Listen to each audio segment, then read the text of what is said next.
Minister Hensely Koeiman van Sociale Zaken, Arbeid en Welzijn heeft vandaag bekendgemaakt dat er bijna 5000 personen die in de afgelopen dagen een sociale pas hebben gekregen, daar vanaf vandaag boodschappen mee kunnen doen. Het gaat om mensen die onderstand krijgen of als gevolg van de coronacrisis hun baan zijn verloren. Meer dan 10 supermarkten op Curaçao doen mee en hebben een speciale kassa ingericht voor de mensen met dit type pas.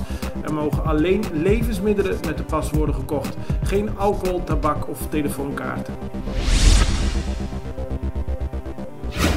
Directeur van de dienst Communicatie en Voorlichting, Maharo Isenia, heeft vandaag bekendgemaakt dat al meer dan 15 crèches de deuren hebben geopend. Ouders mogen hun kind of kinderen aan het begin van de ochtend, tussen de middag of aan het eind van de middag brengen. De komende 2 dagen is daarvoor de kentekenregeling Plaatje die dia van kracht. Vanaf vrijdag wordt die opgeheven. Isenia benadrukt dat werknemers van crèches vrijstelling moeten vragen om naar het werk te mogen rijden. Nadat op 17 april een eerste groep repatrianten op Bonaire arriveerde, zal op 10 mei een volgende repatriëringsvlucht op Bonaire aankomen. Het gaat om ingezetenen van het eiland die in de Verenigde Staten en op Aruba waren gestrand. Er hebben zich vanuit de Verenigde Staten 42 en vanuit Aruba 12 Bonaireaanse ingezetenen aangemeld die in aanmerking komen voor repatriëring.